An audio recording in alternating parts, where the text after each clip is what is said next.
Hello everyone, आप लोग का हमारे चैनल में स्वागत है।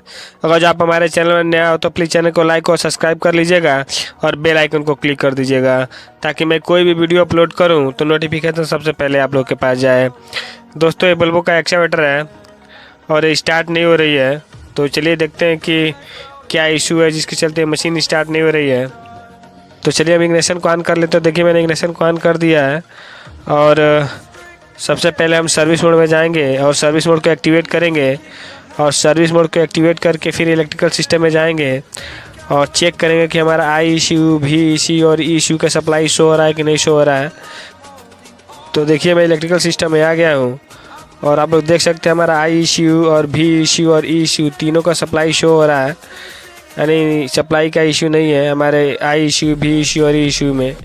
तो चलिए एक बार हम व्हीकल मैसेज में जाते हैं और देखते हैं कि कौन कौन सा फॉल्ट कोड एक्टिव है। तो सबसे पहले क्लाइमेट सिस्टम एरर का दे रहा है, तो इससे कोई इश्यू नहीं, इससे हमारी मशीन स्टार्ट होगी। और कम्युनिकेशन फेलियर का है तो ये नो दे रहा है, आप लोग देख सकते हैं।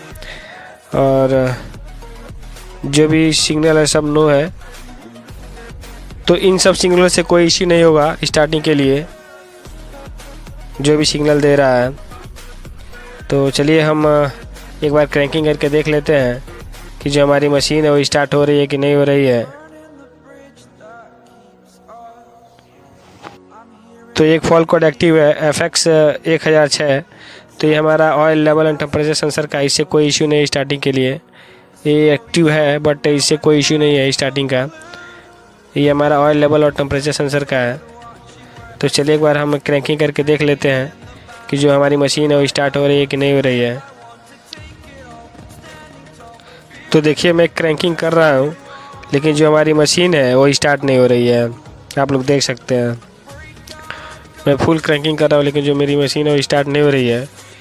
और जो हमारा हाइड्रोलिक लीवर है वो भी डाउन है। तो चलिए मैं आप लोग को दिखा दे रहा हूँ। तो देखिए, जो हमारा हाइड्रोलिक लीवर है वो डाउन है। तो कभी कभी क्या होता है कि गलती से अगर जो हाइड्रोलिक लीवर उठा रहा है यानी ऊपर रहेगा इस पोजीशन में, तो जो हमारी मशीन है वो स्टार्ट नहीं होगी। या हमारा जो हाइड्रोलिक लीवर का जो इन और आउट वाला वायर है वो दोनों आपस में सीरीज रहेगा, तब भी जो हमारी मशीन है वो स्टार्ट नहीं होगी। या जो ये लीवर का जो स्विच का काम करता है वो पॉइंट आपस में टच हो जाएगा, तब भी जो हमारी मशीन वो स्टार्ट नहीं होगी। तो ये मशीन का फ्यूज बॉक्स है और मैंने सारे फ्यूज चेक कर लिया है, फ्यूज का कोई इशू नहीं है। और जो हमारा स्टार्टिंग का रिले है तो 2 रिले रहते हैं इसमें, एक 3301 और 3302। तो दोनों रिले हमारे ओके हैं।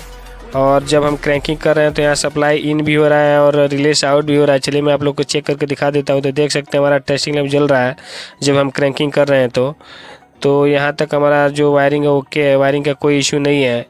तो चलिए आप लोग को लेके चलता हूँ जहाँ पे हमारा प्रॉब्लम है, क्योंकि ना ही हमारा फ्यूज का इशू है और ना ही हमारे रिले का इशू है। तो चलिए हम इंजन के पास चलते हैं मशीन के ऊपर और बोनेट खोल के देखते हैं कि जो हमारा स्टार्टर मोटर है, जो रिले लगा हुआ है और जो उसका कनेक्टर है, 2 वायर यहाँ से आउटपुट होके जाते हैं, वहाँ पे सप्लाई आ रहा है कि नहीं आ रहा है। क्योंकि एक वायर में सप्लाई आएगा और एक ग्राउंड रहेगा जब हम क्रैंकिंग करेंगे। तो जब हम क्रैंकिंग करेंगे तो वहाँ ग्राउंड भी आएगा और एक वायर में मेन सप्लाई भी आएगा। तो जिस वायर में मेन सप्लाई आएगा वो हमारा रिले से होकर आएगा, जो हमारा 3301 का रिले है वहाँ से आउटपुट होकर यहाँ पे आएगा। तो देखिए उसका कनेक्टर है रिले का। और चलिए हम टेस्टिंग लैंप के माध्यम से यहाँ सप्लाई चेक कर लेते हैं कि यहाँ पे सप्लाई आ रहा है कि नहीं आ रहा है, या जो ये वायर हैं इनसे से कोई वायर तो ब्रेक तो नहीं है। तो देखिए मैं टेस्टिंग लैंप लगाया हूँ और चलिए मशीन को क्रैंकिंग करके आप लोग को दिखा देते हैं कि यहाँ पे सप्लाई आ रहा है कि नहीं आ रहा है या अदर कोई इशू है। तो देखिए हमारा सप्लाई आ रहा है जब हम क्रैंकिंग कर रहे हैं। तो यहाँ तक हमारा जो वायर है ओके है। जब हम क्रैंकिंग कर रहे हैं तो यहाँ पे सप्लाई आ रहा है, आप लोग देख सकते हैं। हमारा सप्लाई का इशू नहीं है, अदर कोई इशू है। तो चलिए देखते हैं कि क्या इशू है और इसे कैसे ठीक किया जाएगा। उससे पहले मैं इन दोनों वायरों के वायरिंग के बारे में आप लोग को बता देता हूँ कि जो इसका वायरिंग और किस प्रकार है। तो देखिए इसका वायरिंग डायग्राम है और जो आप लोग को RE 3301 दिख रहा है वो हमारा रिले है। और जो 87 नंबर पॉइंट है, जो 87 नंबर पॉइंट है, जब हम क्रैंकिंग करते हैं तो वहाँ से हमारा सप्लाई आउटपुट होके और कनेक्टर नंबर 2 के 16 नंबर पिन से आउट होता है, क्योंकि जो हमारा फ्यूज बॉक्स होता है, जो हमारा फ्यूज कार्ड होता है, उसमें वायर तो लगे नहीं रहते हैं, उसमें कनेक्टर लगे होते हैं, वायरों का कनेक्टर होता है। और उसी कनेक्टर के 2 नंबर कनेक्टर के 16 नंबर पिन से जब हम क्रैंकिंग करते हैं तो हमारा सप्लाई आउटपुट होके जो मैंने कनेक्टर आप लोग को दिखाया उसमें आता है। और उसमें एक वायर जो है ग्राउंड का होता है, जो हमारा EECU के B कनेक्टर के 29 नंबर पिन से आता है जब हम क्रैंकिंग करते हैं। तो जब हम क्रैंकिंग करते हैं तो मेन सप्लाई और ग्राउंड दोनों एक ही साथ आता है उन दोनों पिनों में, और वहाँ से फिर जो हमारा स्टार्टर मोटर का रिले है उसमें इन होता है। और रिले में एक main supply already starter motor के पास से गया हुआ रहता है, और जैसे ही उसमें मेन सप्लाई और ग्राउंड इन होता है तो हमारा जो रिले है वो ऑपरेट होता है, और फिर वहाँ से एक सप्लाई आउटपुट होके जो स्टार्टर मोटर का सोलनॉइड है वहाँ पे जाता है, तब जाके जो हमारी मशीन वो स्टार्ट होती है। तो आप लोग देख सकते हैं जो रिले में मेन सप्लाई गया हुआ है स्टार्टर मोटर से, मैंने उस पर 24 वोल्ट लिखा हुआ है, और जो वायर वहाँ से आउटपुट हो रहा है तो मैंने वहाँ पे ST लिखा हुआ है आउटपुट। तो वही सप्लाई जो हमारा आउटपुट होके जो हमारा स्टार्टर मोटर का सोलनॉइड होता है वहाँ पे आता है, और तब जाके जो हमारी मशीन है वो स्टार्ट होती है। तो चलिए आप लोग को दिखाते हैं कि क्या इशू है और जो हमारी मशीन है वो क्यों स्टार्ट नहीं हो रही है। तो आप ही लोगों की हेल्प के लिए मैंने ये वीडियो बनाया है, ताकि इस डायग्राम के माध्यम से आप लोगों का हेल्प हो सके और आप लोग अपनी प्रॉब्लम को ठीक कर सकें। तो चलिए दिखाते हैं कि क्या इशू है जिसके चलते हमारी मशीन स्टार्ट नहीं हो रही है। तो देख सकते हैं हमारा स्टार्टर मोटर का रिले है, और ये रिले ख़राब हो चुका है जिसके चलते हमारी जो मशीन है वो स्टार्ट नहीं हो रही है। तो हमारे पास नया रिले नहीं है, तो इसलिए हम इस रिले को बाईपास करेंगे और अलग से इसमें एक वायर जोड़ देंगे।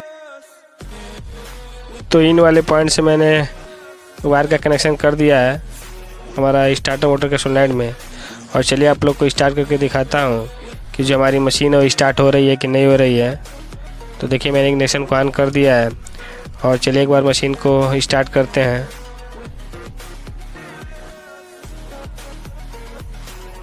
तो देखिए हमारी जो मशीन है स्टार्ट हो चुकी है, और जो हमारा स्टार्टिंग का प्रॉब्लम था वो ठीक हो चुका है। आप लोग देख सकते हैं हमारी मशीन स्टार्ट है, और देखिए मैं RPM बढ़ा रहा हूँ, हमारी मशीन का RPM बढ़ रहा है, नहीं हमारी मशीन जो है स्टार्ट है। तो जो भी हमारा प्रॉब्लम था वो ठीक हो चुका है।